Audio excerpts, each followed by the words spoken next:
Assalamualaikum warahmatullahi wabarakatuh. Selamat pagi siswa-siswi kelas 7. Untuk penjelasan kali ini tentang klasifikasi materi dan perubahannya. Silakan kalian simak dan tulis rangkuman materi di buku catatan kalian yang ada di slide berikut.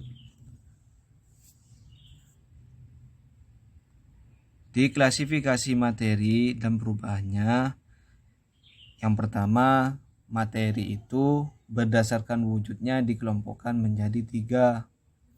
Ada zat padat, cair, dan gas.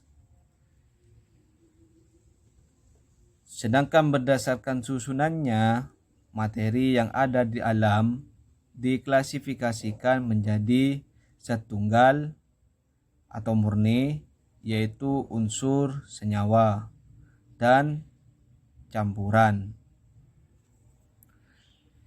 Untuk zat tunggal, yang pertama itu unsur adalah zat tunggal atau zat murni yang tidak dapat diuraikan menjadi zat-zat lain yang lebih sederhana dengan cara kimia.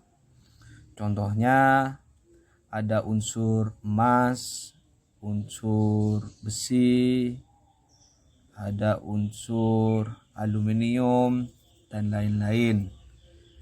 Yang keempat, senyawa adalah zat tunggal atau murni yang dapat diuraikan secara kimia menjadi 2 zat atau lebih. Contohnya senyawa itu air, di mana air itu H2O, di mana bisa diuraikan menjadi H atau atom H dan atom O. Selain itu ada senyawa NaCl, natrium klorida, HCl, asam klorida, dan banyak lagi. Yang kelima, campuran.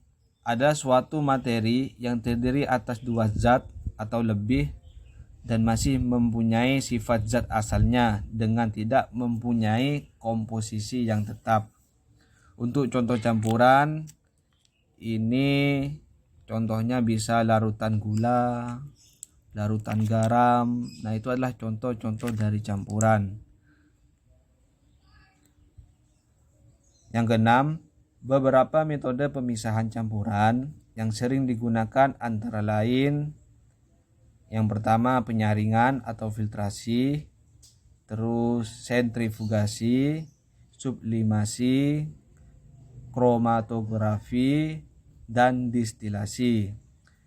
Perubahan fisika adalah perubahan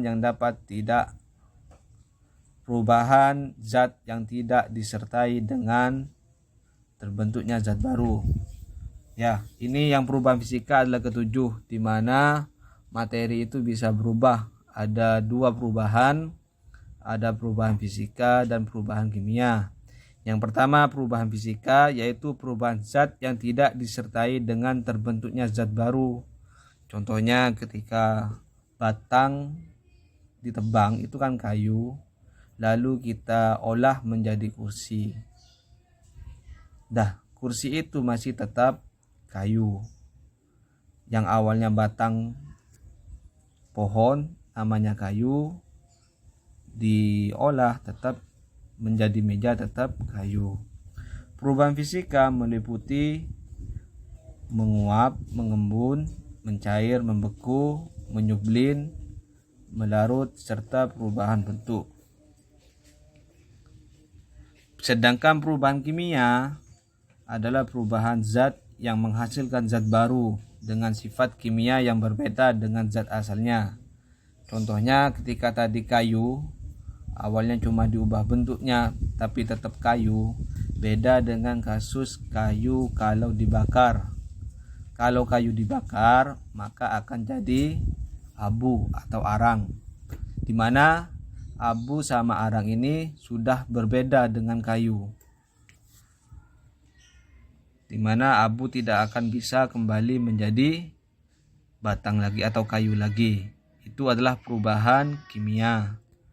Yang 9, berlangsungnya perubahan kimia dapat diketahui dengan ciri-ciri sebagai berikut, yaitu terbentuknya zat baru kayak tadi, kayu dibakar menjadi arang, itu zat baru. Terbentuknya gas, saat dibakar keluar gas, keluar asap. Terus terbentuknya endapan.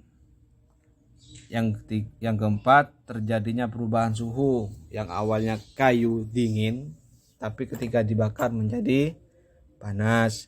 Yang kelima, terjadi ini sama perubahan suhu. Yang terakhir adalah terjadinya perubahan warna.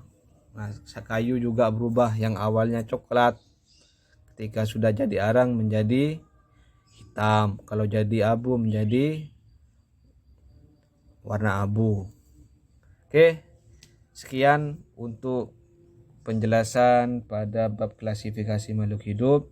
Silakan kalian tulis materi yang tadi, kemudian kirim ke Google Classroom dan lanjutkan ke video materi bab selanjutnya.